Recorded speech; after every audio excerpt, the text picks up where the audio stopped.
Good morning dear students. Class 10th का एक नया टॉपिक है और लेसन 1 ही चल रहा है।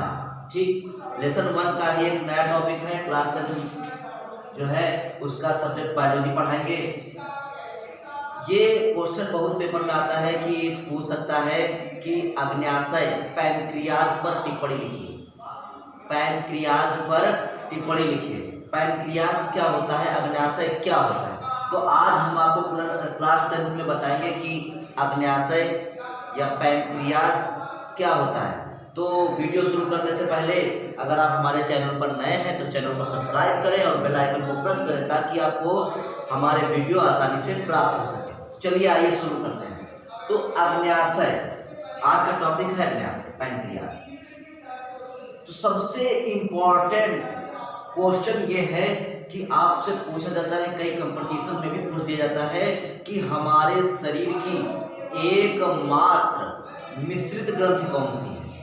हमारे शरीर की एकमात्र मिश्रित ग्रंथि कौन सी है, तो वो होती है अग्न्याशय। पहला पॉइंट भी हमने ये लिखा है कि हमारे शरीर की एकमात्र मिश्रित ग्रंथि अग्न्याशय होती है। ठीक, मिश्रित मतलब क्यों, अब इसे मिश्रित क्यों कहा गया, क्या मिक्स है इसमें। तो देखिए, इसको मिश्रित इसलिए कहा गया क्योंकि इसमें बहिस्रावी और अंतःस्रावी दोनों भाग होते हैं। इसमें बहिस्रावी और अंतःस्रावी दोनों भाग होते हैं, इसीलिए इसको मिश्रित कहा गया। और हमारे शरीर में इसके अतिरिक्त कोई और मिश्रित ग्रंथि है ही नहीं, केवल अग्न्याशय ही हमारे शरीर की एकमात्र मिश्रित ग्रंथि होती है। पेपर में तुमसे ऐसे भी क्वेश्चन पूछ सकता है कि हमारे शरीर में पाई जाने वाली मिश्रित ग्रंथि का वर्णन करिए। तो आपको समझ जाना है कि हमारे शरीर में केवल एक ही मिश्रित ग्रंथि पाई जाती है, वो है अग्न्याशय। तो हमें अग्न्याशय का ही वर्णन करना है। ठीक, तो हमारे शरीर की एकमात्र मिश्रित ग्रंथि होती है अग्न्याशय। दूसरा, यकृत के बाद दूसरी सबसे बड़ी ग्रंथि होती है। अगर दूसरी सबसे बड़ी ग्रंथि पूछा जाए तो यकृत तो सबसे पहली जो ग्रंथि होती है, ठीक, बहिस्रावी। लेकिन जो अग्न्याशय है, अग्न्याशय दूसरी सबसे बड़ी ग्रंथि होती है। ठीक, और अग्न्याशय होता कहाँ है, तो जैसा कि हमने चित्र में दिखाया कि जो सी के आकार की जो ग्रहणी होती है, पाचन तंत्र में आपने देखा होगा कि जो सी के आकार की जो ग्रहणी होती है, एक तरफ लीवर लगा होता है और दूसरी तरफ अग्न्याशय लगा होता है। ठीक, बाईं ओर अग्न्याशय होता है, दाहिनी ओर लीवर होता है।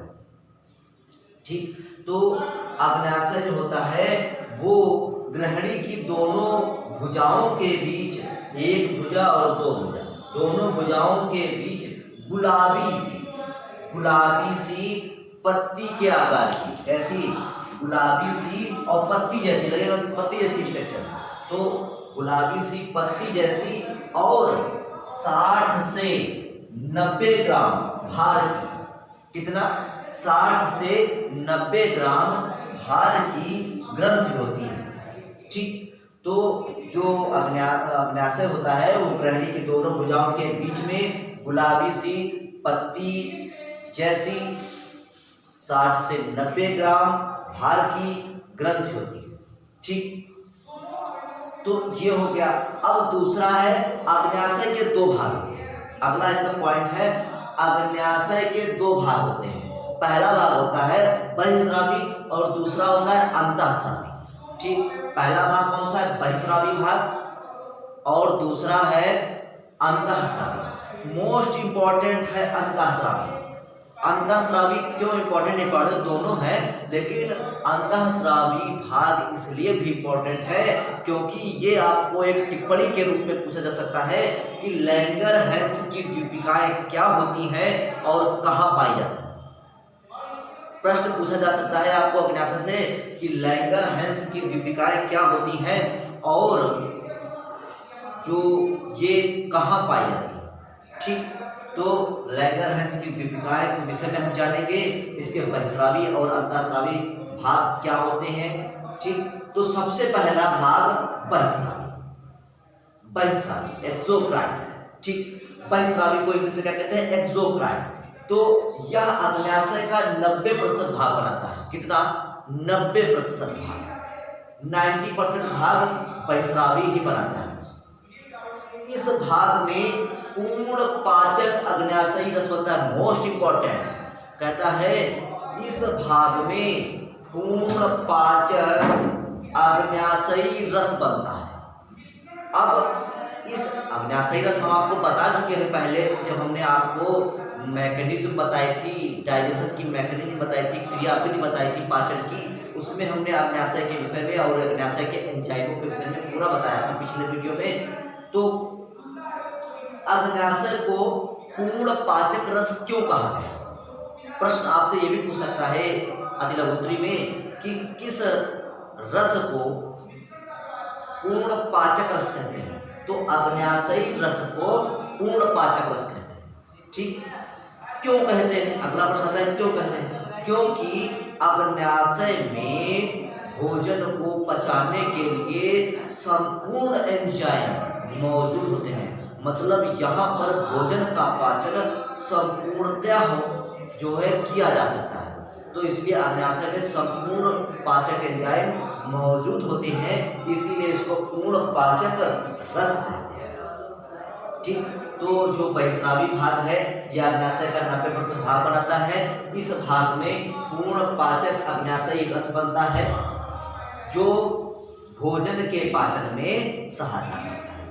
हम बता चुके हैं आपको पिछले वीडियो में कि जो अग्न्याशयी रस है वो क्या क्या एंजाइम होते हैं उसमें और किस प्रकार से भोजन को पचाता है। इसलिए यहाँ पर केवल लिखा है कि भोजन को पचाने में सहायता करता है। अब अगला मोस्ट इंपॉर्टेंट जो दूसरा पॉइंट है इसका, अंतःस्रावी एंडोक्राइन। अंतःस्रावी मतलब एंडोक्राइन, या इसका दूसरा नाम तुमसे पूछा जा सकता है कि लैंगरहैंस की द्वीपिकाएं क्या होती हैं? तो ये लैंगरहैंस की द्वीपिकाएं मोस्ट इंपॉर्टेंट है, पूछा जा सकता है। बहुविकल्प भी पूछा जा सकता है कि लैंगरहैंस की द्वीपिकाएं कहाँ मौजूद होती हैं। तो हम आइए आपको बताते हैं कि लैंगरहैंस की द्वीपिकाएं क्या होती हैं। तो जो अंतःस्रावी भाग है, एंडोक्राइन भाग है, वो अग्न्याशय का 10% भाग बनाता है। कितना? 10%, क्योंकि 90% भाग तो बहिस्रावी बनाता है। तो 10% भाग बनाता है अंतःस्रावी। और ये बहिस्रावी पिंडकों, जो बहिस्रावी भाग है, बहिस्रावी भाग में जो पिंड होते हैं, बड़े बड़े पिंड होते हैं, बहिस्रावी भाग के पिंडकों के बीच बीच में गोल या अंडाकार कोशिकाएं होती हैं। जैसे बड़े बड़े पिंड हैं, उन पिंडों के बीच बीच में छोटे छोटे गोल या अंडाकार कोशिकाएं होती हैं। कहाँ? तो बहिस्रावी भाग में। कहाँ? बहिस्रावी भाग में क्या होते हैं? बड़े बड़े पिंडकों के बीच में छोटे छोटे, बड़े बड़े पिंडकों के बीच में छोटे छोटे गोल या अंडाकार समूह होते हैं। क्या होते हैं? समूह होते हैं, ग्रुप होते हैं, जिन्हें लैंगरहैंस की द्वीपिकाएं कहते हैं। ठीक, जिन्हें क्या कहते हैं? लैंगरहैंस की द्वीपिकाएं कहते हैं। और इसका नाम लैंगरहैंस की द्वीपिकाएं क्यों पड़ा? क्योंकि इसको वैज्ञानिक लैंगरहैंस ने खोजा था, इसीलिए इन द्वीपिकाओं को भी लैंगरहैंस की द्वीपिकाएं कहते हैं। किसने खोजा था? लैंगरहैंस वैज्ञानिक ने खोजा था, और इसीलिए इसका नाम क्या पड़ा? लैंगरहैंस की द्वीपिकाएं। अब अगला आता है कि लैंगरहैंस की द्वीपिकाएं में होता क्या है। तो लैंगरहैंस की द्वीपिकाओं में 20% अल्फा कोशिकाएं। क्या? अल्फा कोशिकाएं। कितनी? 20%। तो लैंगरहैंस की द्वीपिकाओं में 20% अल्फा कोशिकाएं, ठीक, और 70 से 75% बीटा कोशिकाएं, 70 से 75% बीटा कोशिकाएं और 5% अल्फा कोशिकाएं होती हैं। मोस्ट इंपॉर्टेंट ये पूछा जा सकता है कि अल्फा कोशिकाएं कहाँ पाई जाती हैं, बीटा कोशिकाएं कहाँ पाई जाती है, डेल्टा कोशिका कहाँ पाई जाती है। तो अल्फा, बीटा और डेल्टा कोशिकाएं जो होती हैं, जो 5% होती हैं, वो डेल्टा कोशिकाएं होती हैं। कौन सी कोशिकाएं? डेल्टा कोशिकाएं।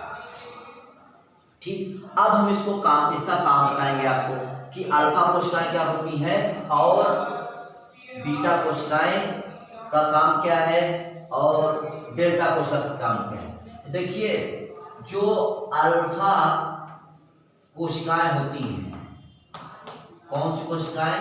अल्फा कोशिकाएं। जो अल्फा कोशिकाएं होती हैं उनसे ग्लूकेगॉन हार्मोन स्रावित होता है। कौन सा हार्मोन?